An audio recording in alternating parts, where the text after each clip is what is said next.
Ready Player One was released in 2011 and was one of those books that took me back in time to my childhood, while at the same time jump-shotted me into the future.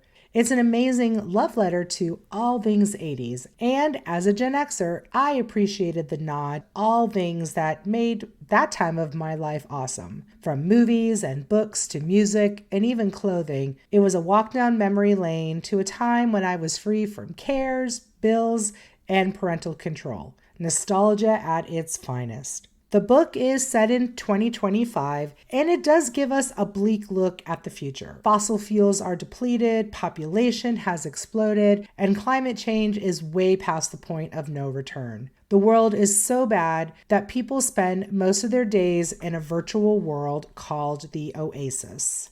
The Oasis was the brainchild of a socially awkward guy named Holiday and is a virtual reality game that's both interactive and immersive with worlds that are as vast as one's imagination.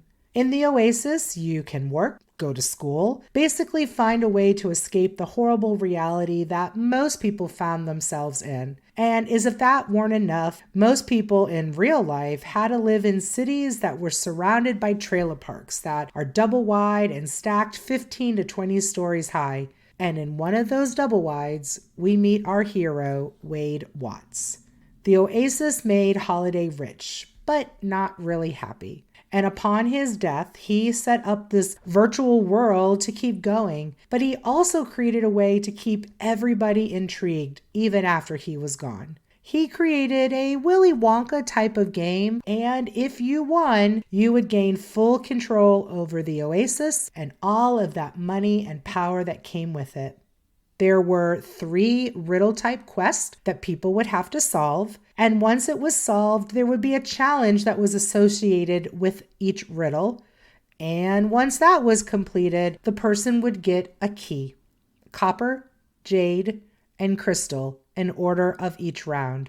And once all 3 keys were found and that final challenge won, the person would be the winner of that golden ticket and find themselves the new owners of the Oasis.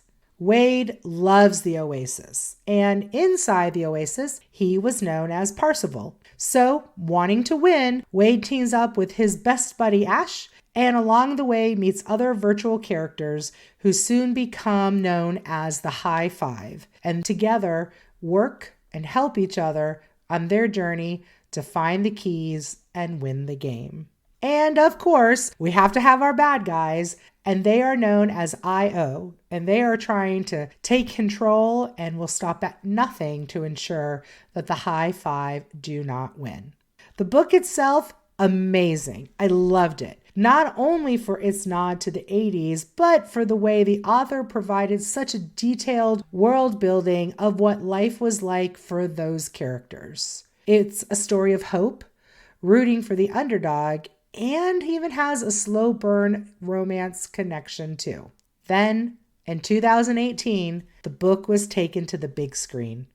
And I, for one, was very excited. And while I know that most book-to-screen releases aren't the best, I was very hopeful for this one. And I was sitting in the theater, and within the first few minutes, I was so disappointed. So, let's talk about it. The filmmaker crams every corner of Wade's cyberspace with DeLoreans, Batmobiles, aliens, King Kong, and that elusive Iron Giant. There's even Prince and Van Halen on the soundtrack. The Gen Xer in me was so thrilled. But there were some major plot points in the book that were just totally left out of the movie, and frankly, I just don't understand. Because these plot points were the core of the message that Holiday was trying to send, and who he was, and what he hoped for the Oasis. Plot points of rooting for the underdog and watching them rise to fame and fortune. But for today's episode, we're just going to focus on the 3 biggest changes of what I was annoyed with from shelf to screen. And as always, moving from here, there may be spoilers. Viewer be warned. All right, so the first and the biggest one, and the one that my friends and family have heard me complain about on more than one occasion, was the mystery of the first challenge and the first key. So in the movie, Wade had free reign of the Oasis. It was his virtual paradise. But in the books, he was too poor to travel anywhere. Remember, he lived in those stack of double wide trailers.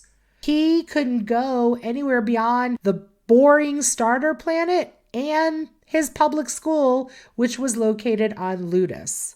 The fees to teleport to other planets were just beyond his means. He couldn't even afford clothing upgrades for his avatar.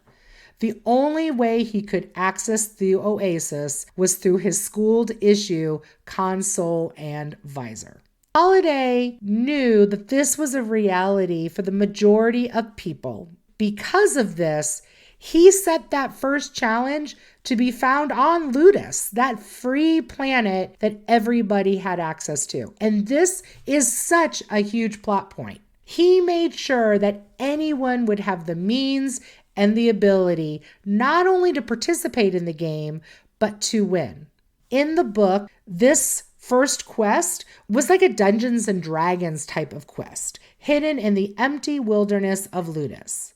And once you found the cave, it was followed by a match to the death of the classic arcade game Joust.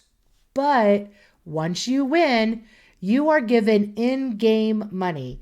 And that money can not only be used to upgrade your avatar, but it could be used to transport to other worlds in search of that elusive second key. And this was such a huge change from shelf to screen, and frankly, one that gets me annoyed every time I think about it. Because this decision of Halliday showed his character, showed what he really hoped for, and the fact that he made it fair in a time that was so unfair to most people. I don't understand what our filmmakers were thinking on leaving that out.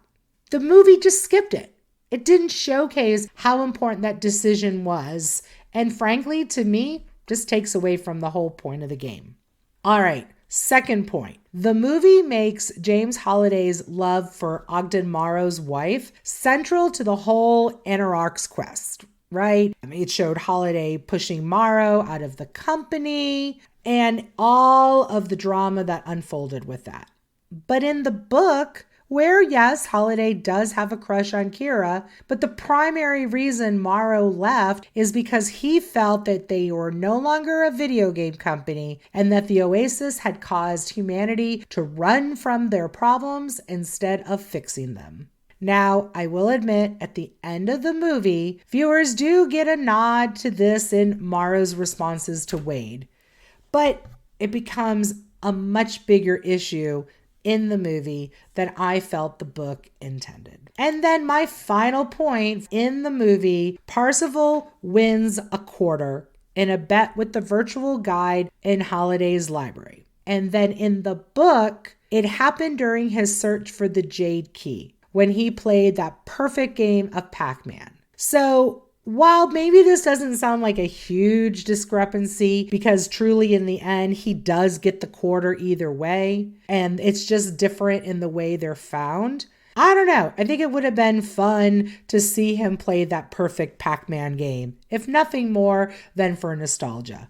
But in both cases, it's the only thing that keeps him alive and to complete that final quest. So I'll say this, that even after everything I've shared, I did love the movie. But the reality is when I watch it, I have to turn off the book side of my brain and just appreciate it for what it is. While it does have nods to the book, to me, there are a few of those main key points that are left out that make a huge difference in understanding and appreciating the reason why things are done. So for that reason, I'm going to have to give this a thumb down for the movie adaptation. But I will encourage you to watch it if you haven't. Just leave the book on the shelf when you do.